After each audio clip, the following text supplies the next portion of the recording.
Assalamualaikum warahmatullahi wabarakatuh. Waalaikumsalam.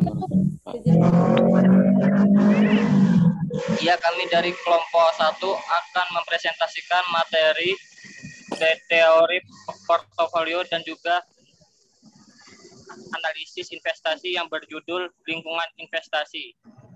Slide selanjutnya, Mbak. Untuk slide pertama nanti akan dibacakan oleh Rizky Yuda Pratama.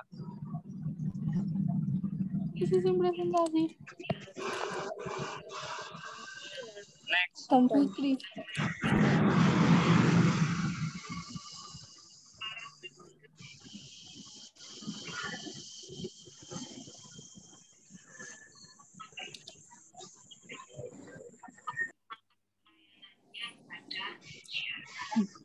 Siapa yang presentasi? Bu, mohon maaf, teman saya belum di ACC, Bu, yang mau presentasi. Maksudnya Kak di ACC gimana?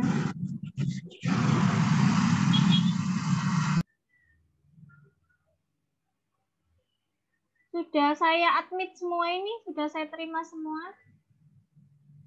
Oh ya sudah, Bu, kalau gitu. Kak di ACC. Ya wes, dilanjut.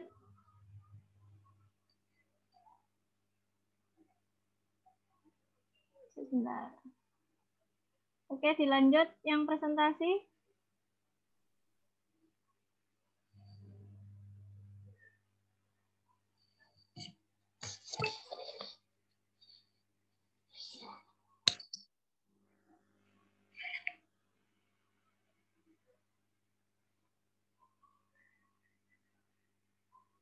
Mas, Mbak.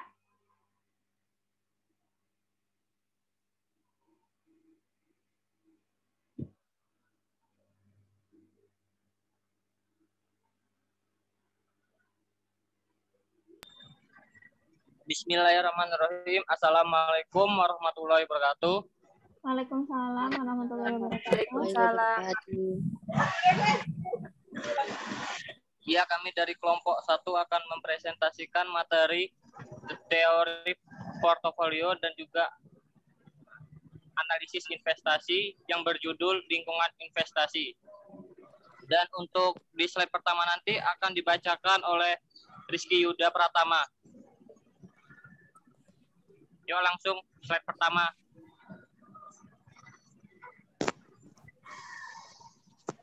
Lingkungan investasi meliputi berbagai jenis sekuritas atau efek yang ada, di mana saham pasar modal dan pasar uang mereka diperjualbelikan.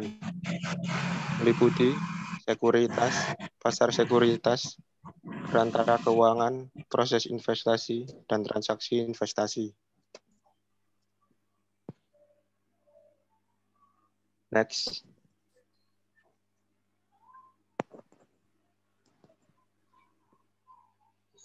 Praktik investasi. Dalam praktik investasi, pasar modal dan pasar uang merupakan bagian di mana orang membeli dan menjual surat berharga atau instrumen keuangan lainnya.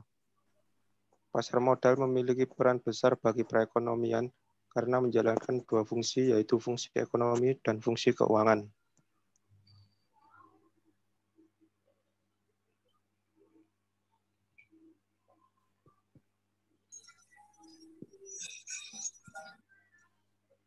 Di slide selanjutnya yaitu hubungan konsumsi dan juga investasi.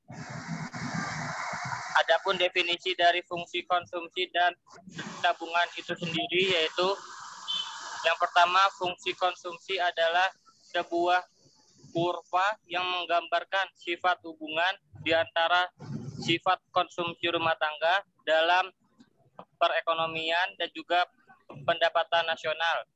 Yang kedua, fungsi tabungan adalah sebuah kurva yang menggambarkan sifat hubungan di antara tingkat tabungan rumah tangga dalam perekonomian dan juga pendapatan nasional.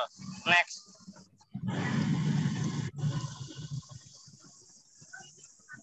Titik keseimbangan pendapatan. Titik keseimbangan pendapatan atau BEP merupakan titik besarnya pendapatan yang sama dengan besarnya konsumsi. Dan adapun syarat dari BEP yaitu Y sama dengan C. Selanjutnya, investasi. Investasi merupakan sebuah kegiatan penanaman modal berjangka waktu, baik langsung maupun tidak langsung. Investasi bertujuan untuk menambah kemampuan memproduksi barang dan jasa.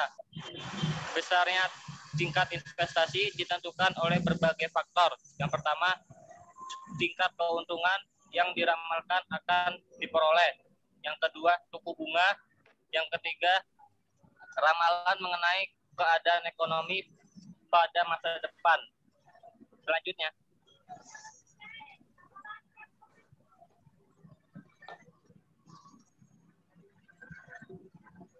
fungsi investasi. Bentuk fungsi investasi dapat dibedakan menjadi dua, yaitu investasi sejajar. Yaitu investasi sejajar dengan sumbu datar atau bentuknya naik ke atas sebelah kanan, yang berarti makin tinggi pendapatan nasional makin tinggi investasi. Fungsi atau kurva investasi yang sejajar dengan sumbu datar dinamakan investasi otonomi. Dan fungsi investasi yang semakin tinggi apabila pendapatan nasional meningkat dinamakan investasi terpengaruh. Dan dalam analisis makroekonomi biasanya dimisalkan bahwa investasi perusahaan bersifat investasi otonomi. Selanjutnya,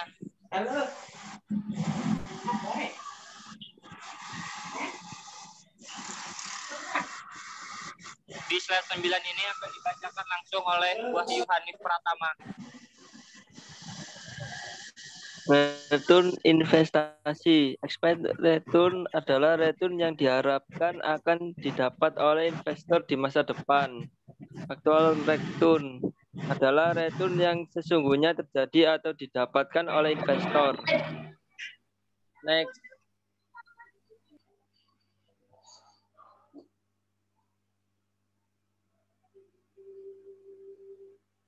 Next. Resiko. Resiko adalah besarnya penyimpangan antara return ekspektasi dengan return aktual. Ukuran besaran resiko dalam ilmu statistik adalah varians dan deviasi standar.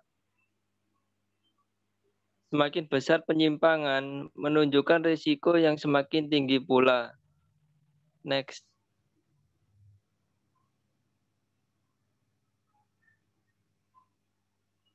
Preferensi investor terhadap resiko. Yang pertama, penyuka atau pencari resiko. Yang kedua, netral terhadap resiko. Yang ketiga, tidak menyukai atau menghindari resiko. Next.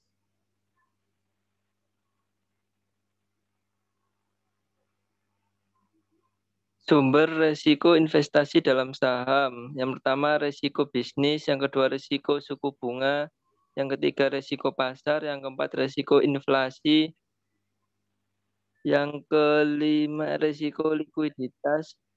Yang keenam, resiko mata uang. Yang ketujuh, resiko negara.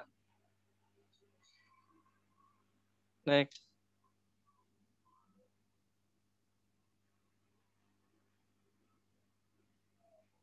Jenis resiko dalam konteks portofolio. Resiko sistematis adalah resiko yang tidak dapat dihilangkan dengan melakukan diversifikasi yang berkaitan dengan faktor makroekonomi yang mempengaruhi pasar. Resiko non-sistematis, resiko spesifik, resiko perusahaan adalah resiko yang dapat dihilangkan dengan melakukan diversifikasi karena hanya ada dalam satu perusahaan atau industri tertentu.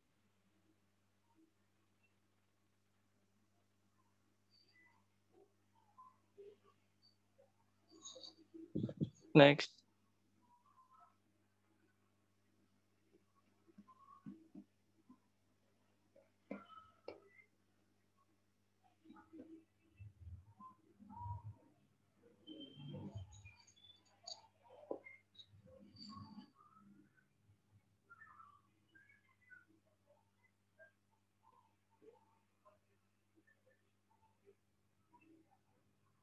Silakan dilanjut. Proses pengambilan keputusan investasi. Yang pertama, penentuan tujuan investasi. Yang kedua, penentuan kebijakan investasi. Yang ketiga, pemilihan strategi portofolio. Yang keempat, pemilihan aset. Yang kelima, pengukuran dan evaluasi kinerja portofolio. Next.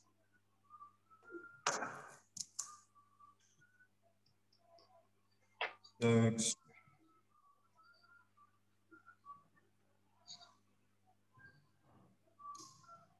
Tipe-tipe pasar keuangan dan sekuritas perdagangan. Definisi pasar keuangan. Suatu sistem pasar yang memfasilitasi terjadinya perdagangan antar produk dan turunan keuangan seperti misalnya bursa efek yang memfasilitasi perdagangan saham, obligasi, dan waran. Yang kedua, pertemuan antara pembeli dan penjual untuk memperdagangkan produk keuangan dalam berbagai cara termasuk penggunaan bursa efek secara langsung antara penjual dan pembeli atau over the counter. Next.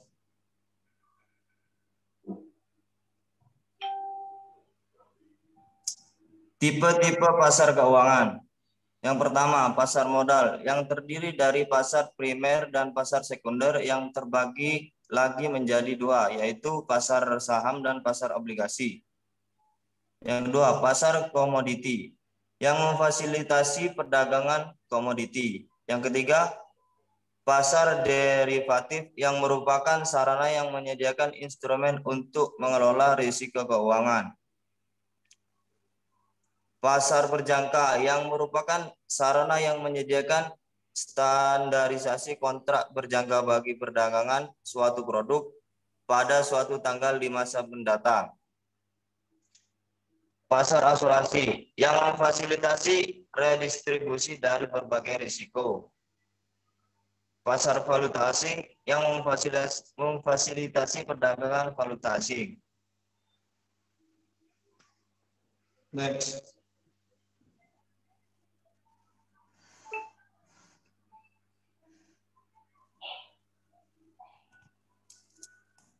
Tipe-tipe pasar keuangan. Yang pertama, pasar kredit konsumen merupakan pasar yang melayani pembiayaan pinjaman untuk pembiayaan konsumen atas produk tertentu baik barang ataupun jasa seperti pembelian mobil, motor, perlengkapan rumah tangga, pendidikan, atau liburan. Yang kedua, pasar hipotek merupakan pasar yang melayani pinjaman untuk lahan real estate atau perumahan, komersial, industri, dan pertanian. Yang ketiga, pasar komoditas merupakan pasar yang melakukan kegiatan jual beli komoditas tertentu seperti produk pertanian. Yang keempat, pasar primer adalah pasar untuk menawarkan saham atau obligasi baru sebagaimana ingin diterbitkan oleh perusahaan atau juga disebut Initial Public Offering atau IPO.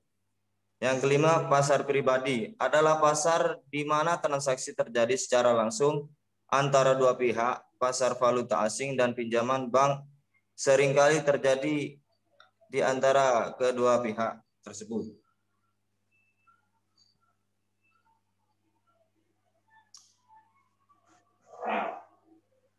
Next, Rizky Yuda.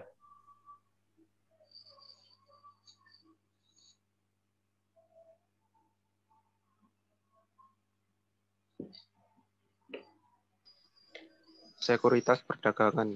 Sekuritas adalah instrumen finansial yang mewakili posisi kepemilikan saham dalam suatu perusahaan publik. Artinya, sekuritas adalah bukti adanya kepemilikan saham dalam suatu perusahaan publik. Tapi untuk di negara kita, sekuritas seringkali diklaim memiliki makna yang sama dengan perusahaan sekuritas. Next.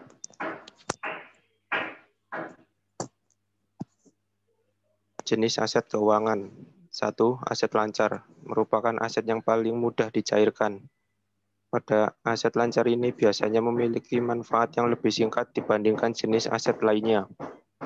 Karena jangka waktu perputaran aset lancarnya hanya selama 1 tahun. 2. Aset tidak lancar. Aset tidak lancar adalah aset yang memiliki manfaat lebih dari 1 tahun dan tentu lebih lama dibandingkan aset lancar.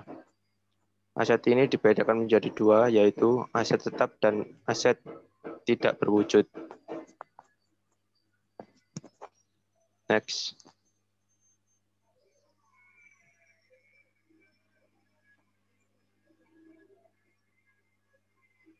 Investasi langsung dan tidak langsung. Investasi langsung, di mana investor dapat langsung berinvestasi dengan membeli secara langsung suatu aktiva keuangan dari suatu perusahaan.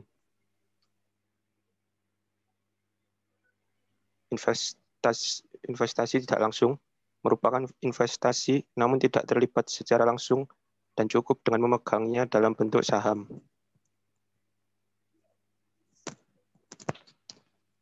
Next. Jenis sekuritas. Sekuritas penghasilan tetap, sekuritas penghasilan tidak tetap, dan sekuritas karakter pilihan. Timbang.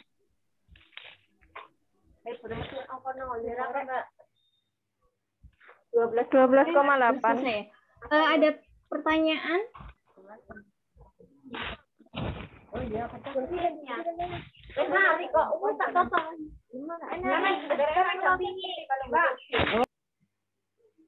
Ada pertanyaan? Saya mau bertanya, Bu. Silakan di list ya, Mbak penyaji, nanti bisa disampaikan di grup yang tanya siapa. Dan Saya mau tanya. Ya, silakan Mbak Koni.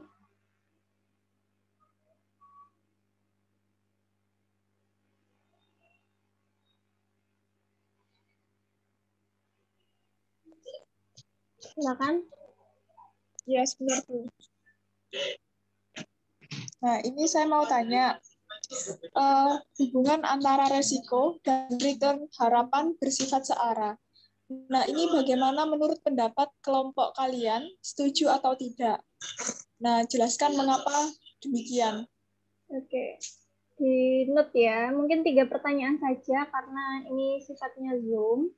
Silakan yang pertanyaan kedua. Saya, Bu. Silakan Mbak Safira. Nama saya Safira, tim 115.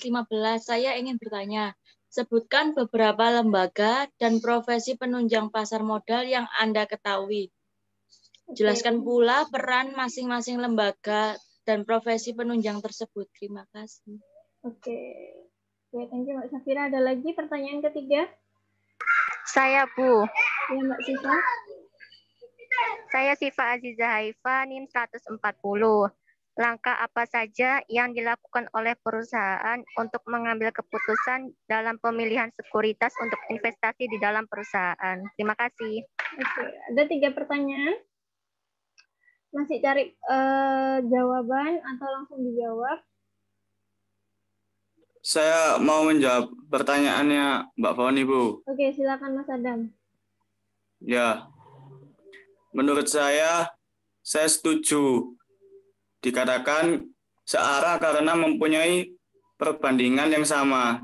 Jadi ketika semakin besar return harapan dari sebuah investasi, maka semakin besar pula tingkat resiko yang harus dipertimbangkan. Di samping memperhatikan return yang tinggi, investor juga harus mempertimbangkan tingkat resiko yang harus ditanggung. Begitu menurut saya, Bu. Oke, gimana Mbak Foni? Apa sudah berkenan?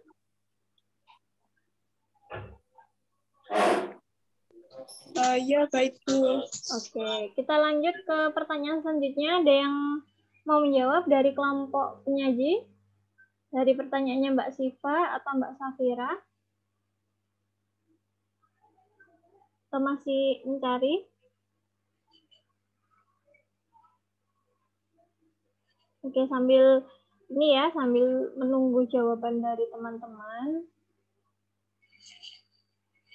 Sepertinya memang benar ya. Jadi ketika saya tambahkan ya terkait jawabannya Mas Adam memang sudah benar. Dalam suatu investasi atau misalnya kita mau menanamkan saham kita, ketika kita memilih saham yang istilahnya memiliki return yang tinggi, itu biasanya diikuti dengan resiko yang tinggi pula. Karena apa? Karena biasanya return yang tinggi itu memiliki banyak tantangan seperti itu.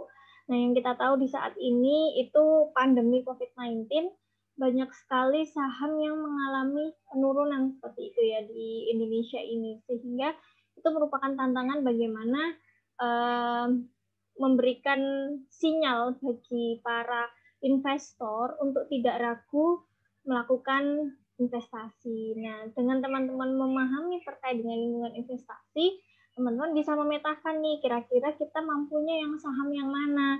Nah, kalau misalnya mungkin dananya masih sedikit, mungkin kita pilih sekuritas atau saham yang aman seperti itu. Nah, kalau misalnya, karena dalam investor itu dibedakan menjadi 3 kalau nggak salah. Ada yang memang pencari risiko, jadi dia suka risiko yang tinggi. Ada yang dia ingin aman, ada yang menghindari.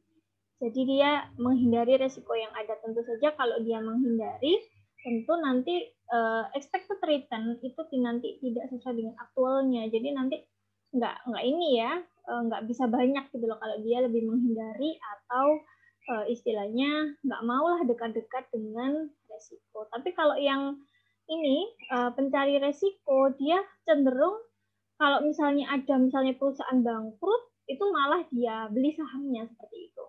Teman-teman mungkin pernah dengar Pak Sandiaga Uno, dengar ya.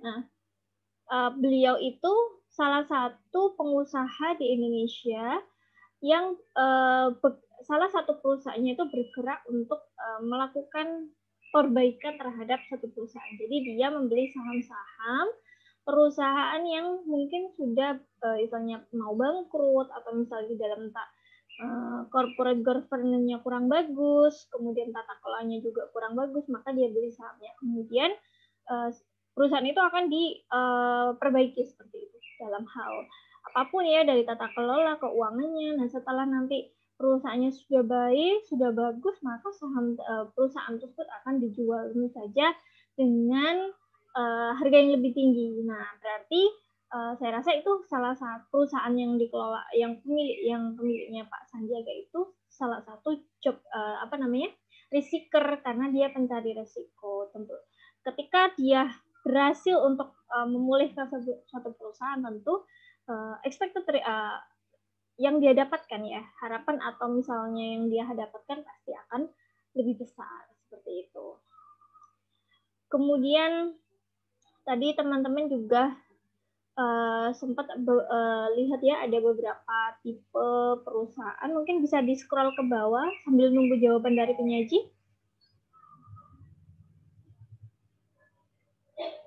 Oke, bawahnya lagi.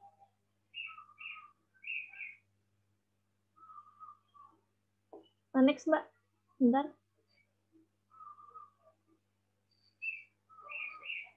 Next. Halo, ini operatornya siapa ini? Iya Bu, sebentar Bu, ini jaringannya. Oh, jaringannya. Iya, sebentar Bu.